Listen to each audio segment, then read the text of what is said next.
Heart blockage हो, cataract हो, glaucoma हो, किडनी स्टोन हो, गॉल ब्लैडर स्टोन हो, समय आ गया है अपना सर्जन खुद बनने का, क्योंकि हॉस्पिटल के दरवाजे आपके लिए बंद हो चुके हैं।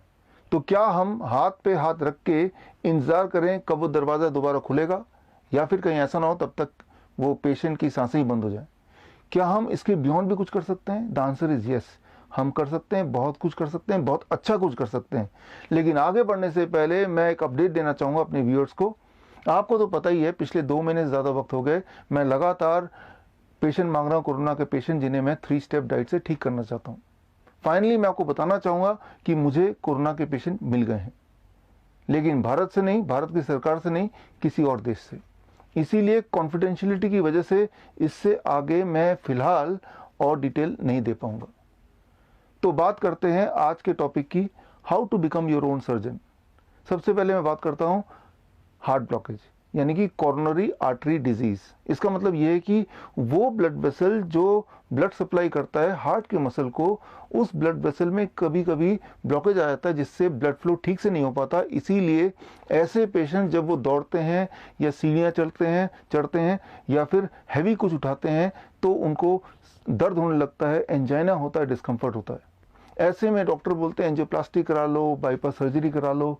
लेकिन एक तीसरा इंटरवेंशन भी है जिसका नाम है नेचुरल बाईपास।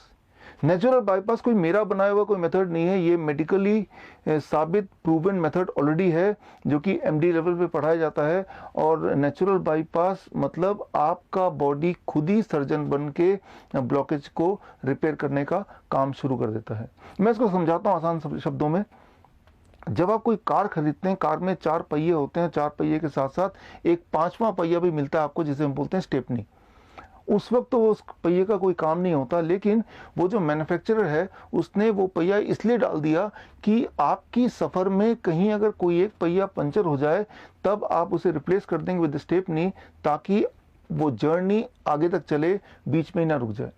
ठीक उसी तरह से आपका और मेरा मैन्युफैक्चरर यानी कि भगवान ने जब हमें बनाया तो हमारे बॉडी में हजारों की तादाद में स्टेपनी डाल दी, जिसे हम बोल सकते हैं मेडिकल भाषा में कोलैटरल आर्टरीज, ताकि जिंदगी के सफर में कहीं अगर कोई एक ब्लॉकेज कहीं आ जाए तो वो जो स्टेपनी कोलैटरल आर्टरीज है, बॉडी उसे यूज करके आपकी जिंदगी की गाड़ी को आगे तक ले जाए।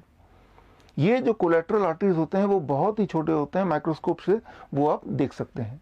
वो नेटवर्क की तरह पूरे बॉडी में है, अनयूज्ड लाइक द स्टेपनी।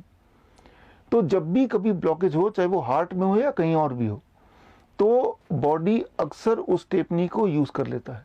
लेकिन बॉडी उस स्टेपनी को यानी कि कोलैटरल आर्टरीज को यूज तभी कर सकता है जब बॉडी के अंदर नाइट्रिक ऑक्साइड की प्रोडक्शन बढ़ जाए। नाइट्रिक ऑक्साइड की प्रोडक्शन को बढ़ाने के लिए बॉडी को खास तरह की न्यूट्रिशन की आवश्यकता है। उस न्यूट्रिशन के मिलते ही बॉडी अपना नाइट्रिक ऑक्साइड प्रोडक्शन इनहेंस कर देता है, जिससे कोलैटरल आर्टरीज के माध्यम से blood vessels which is a blood vessel, blood supply होता है to the heart, and heart starts functioning like before, पहले की तरह जब वो बहुत स्ट्रांग था। तो आपको क्या करना है, इसके लिए सिर्फ आपको करना है, you have to start with DIP diet phase 2।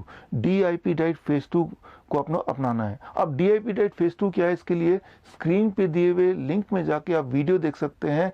ये वीडियो मैंने अभी रिसेंटली बनाया था, मेरे यूट्यूब चैनल में, फेसबुक में, टेलीग्राम में है, लेकिन हो सकता है कि यहाँ से डिलीट हो जाए। अगर डिलीट हो जाता है तो मेरे वेबसाइट bishwarup.com/corona में जाके ये वीडियो देख सकते हैं। तो इस वीडियो को देखने से डीआईपी डाइट क्या है और डीआईपी डाइट फेज 2 क्या है वो आपको पता चल जाएगा। तो आपको सिर्फ इतना करना है कि डीआईपी डाइट फेज 2 पे रहना है, और साथ में ग्रीन और रेड जूस, ग्रीन मतलब स्पिनच यानी कि पालक, और रेड मतलब टमाटर या चुकंदर, इनमें से कोई भी एक वेजिटेबल लेंगे घुमा फिरा के, और उसका करीब 200 से 250 ml जूस निकालेंगे, फ्रेश जूस, और उसको पीने में लगने चाहिए 10 से 15 मिनट। जब पेट भरा हो तब नहीं, जब पेट खाली हो, जैसे लंच से पहले या डिनर से पहले, ऐसे टाइम पे। और ऐसा अगर आप 1 महीने तक कर सकते हैं तो ऑन एवरेज मैंने देखा है कि इट टेक्स ओनली 1 मंथ, और उसके अंदर ही ब्लॉकेज ऑलमोस्ट चला जाता है। अच्छा, कैसे पता चलेगा ब्लॉकेज चला गया? बड़ा ही सिंपल है। अगर वही वाली एक्टिविटी जिसके करने से आपके एंजाइना होता था यानी कि पेन, अब अगर उसी एक्टिविटी से पेन नहीं हो रहा है, इसका मतलब आइदर ब्लॉकेज बहुत छोटा हो चुका है या गायब हो चुका है।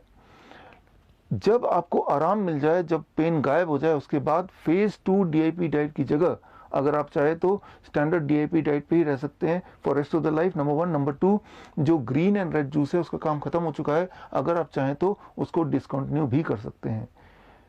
तो लेकिन डीआईपी डाइट में रहना ज़रूरी है ताकि इस तरह के प्रॉब्लम दोबारा कभी ना हो, दोबारा ब्लॉकेज हो ही ना। ये तो ही हार्ट की बात। अब करते हैं कैटरैक्ट की बात, ग्लूकोमा की बात, या फिर कई सारे लोग हैं जिनके मोटे मोटे चश्मे लगे हैं, वो चश्मों से छुटकारा पाना चाहते हैं, उनकी बात। बहुत ही सिंपल है आपके लिए, आपको भी डीआईपी डाइट फेज 2 में रहना है। It takes about 3 months time, 3 महीना ऑन एवरेज लगता है फॉर कैटरैक्ट, ग्लूकोमा या चश्मे से मुक्ति पाने के लिए। DIP diet phase 2 plus shoulder neck and I rotation exercise every day for 15 to 20 minutes. अब ये shoulder neck and I rotation exercise क्या होता है जानने के लिए आप स्क्रीन पे दिए हुए उस लिंक में जाके मेरे वीडियो को देखेंगे, जो कुछ साल पहले मैंने बनाया था। मेरे यूट्यूब चैनल में है, मेरे फेसबुक में भी है। और इस वीडियो को देख के, वो एक्सरसाइज सीख के आप उसको अपनाएंगे हर दिन 15 से 20 मिनट कभी भी इसको करेंगे, and it takes on average about 3 months time. और आप देखेंगे कि कैटरैक्ट वाली प्रॉब्लम, ग्लूकोमा वाली प्रॉब्लम ऑलमोस्ट चली जाएगी। और अगर पूरी तरह चली जाती है तो वो एक्सरसाइज करना डिसकंटिन्यू भी कर सकते हैं, और डीआईपी डाइट फेज 2 की जगह आप स्टैंडर्ड डीआईपी डाइट में रहेंगे for rest of the life, ताकि इस तरह की प्रॉब्लम दोबारा ना हो। And finally kidney stone and gall bladder stone. अब देखिए इसमें 2 पार्ट हैं। एक तो है एक्यूट, मतलब अचानक से पेन आना, मतलब स्टोन अटैक। तो एक्यूट में सिम्टोमेटिक रिलीफ बड़ा इंपॉर्टेंट है। सिम्टोमेटिक रिलीफ के लिए, पेन मैनेजमेंट के लिए फिर उसी वीडियो को मैं रेफर करूंगा, जो वीडियो मैंने थोड़ी देर पहले बताया था। उस वीडियो में जाके पेन मैनेजमेंट कैसे करना वो सीखना आपको। उससे इमीडिएट रिलीफ तो पेशेंट को मिल जाएगा, लेकिन अब इंपॉर्टेंट बात है वो स्टोन को डिसॉल्व करना। स्टोन को डिसॉल्व करने के लिए फिर वही idea, DIP diet phase 2 for 3 to 6 months. अब 3 महीना लगेगा या 4 महीने लगेगा या 6 महीना लगेगा, या हो सकता है उससे थोड़ा और ज़्यादा टाइम भी लगे, डिपेंड ऑन कि वो स्टोन का साइज कितना है, वो कितने सारे स्टोन हैं। लेकिन एक इंपॉर्टेंट बात यह है कि डीआईपी डाइट फेज 2 स्टार्ट करते ही आप देखेंगे कि विद इन फ्यू डेज अब जो फ्रीक्वेंसी ऑफ अटैक कम हो जाएगा और जो पेन की इंटेंसिटी वो भी कम हो जाएगी। लेकिन ये तो हुई एक बात, लेकिन साथ में आपको ऐड करना है कुल्थी का दाल का पानी। कुल्थी का दाल क्या होता है, इसे कहते हैं इंग्लिश में हॉर्स ग्राम। अब देखिए ये है हॉर्स ग्राम, और ये हॉर्स ग्राम करीब 20 ग्राम कुल्थी का दाल लेना है, एक मुट्ठी भर, और लेके उसको 200 ml पानी में आपको बॉईल करना है तब तक जब तक कि 200 ml पानी 100 ml में कन्वर्ट ना हो जाए। और वो जो 100 ml है उसे छान लेना है वो पानी को, और उसका आधा पानी यानी कि 50 ml पानी आपको लेना है ब्रेकफास्ट से पहले खाली पेट में, और आधा लेना है 50 ml जो बचा हुआ है वो डिनर से पहले। और ऐसा तब तक करना है जब तक कि स्टोन रहेगा, जो किडनी स्टोन है या फिर गॉल ब्लैडर स्टोन है। अच्छा, कैसे पता चलेगा कि स्टोन है अभी? उसका बड़ा सिंपल तरीका है। अगर लगातार 1 महीने तक पेन नहीं हो रहा है, कोई डिस्कम्फर्ट नहीं है, तो इसका मतलब ये है कि स्टोन या तो पूरी तरह डिसॉल्व हो गया है या बहुत ही छोटा हो गया है। और ऐसे केस में आप क्या कर सकते हैं, ये कुल्थी का दाल का पानी यानी कि हॉर्स ग्राम का जो पानी है, बॉइल्ड वाटर, बॉईल करने के बाद का जो पानी है, उसको आप डिसकंटिन्यू कर सकते हैं। लेकिन फेज 2 वाले डाइट को 1 महीना और चलाइए। और 1 महीने और चलाने के बाद भी कोई दर्द नहीं है, इसका मतलब श्योर हो गया कि वो स्टोन इज ऑलमोस्ट गॉन। अब आप चाहे तो standard DIP diet, the basic DIP diet पे रह सकते हैं for rest of your life, ताकि दोबारा से स्टोन बने ही ना। मैं उम्मीद करता हूं कि ये मेथड आप पे काम करेंगे। जैसे इस मेथड ने हज़ारों और पेशेंट को ठीक किया है, आपको भी लाभ मिलेगा। अगर आपको लाभ मिलता है, अगर ये मेथड काम करता है, तो you have to give me something in return. आप मुझे क्या देंगे? बहुत ही सिंपल है। सबसे पहले आप ये अंदाज़ा लगाइए कि अगर यही सर्जरी मुझे करानी होती तो कितना पैसा लगता। मान लो हार्ट सर्जरी करानी होती तो 5 लाख रुपए लगता, उसको आधा कर लीजिए, 2.5 लाख। 2.5 लाख तो खुद को दे दीजिए, आफ्टर ऑल आपने मेहनत की है, आप ही सर्जन है तो आपकी फीस मिल गई आपको। बाकी जो 2.5 लाख है वो अपने आसपास जो गरीब लोग हैं उनमें बांट दीजिए।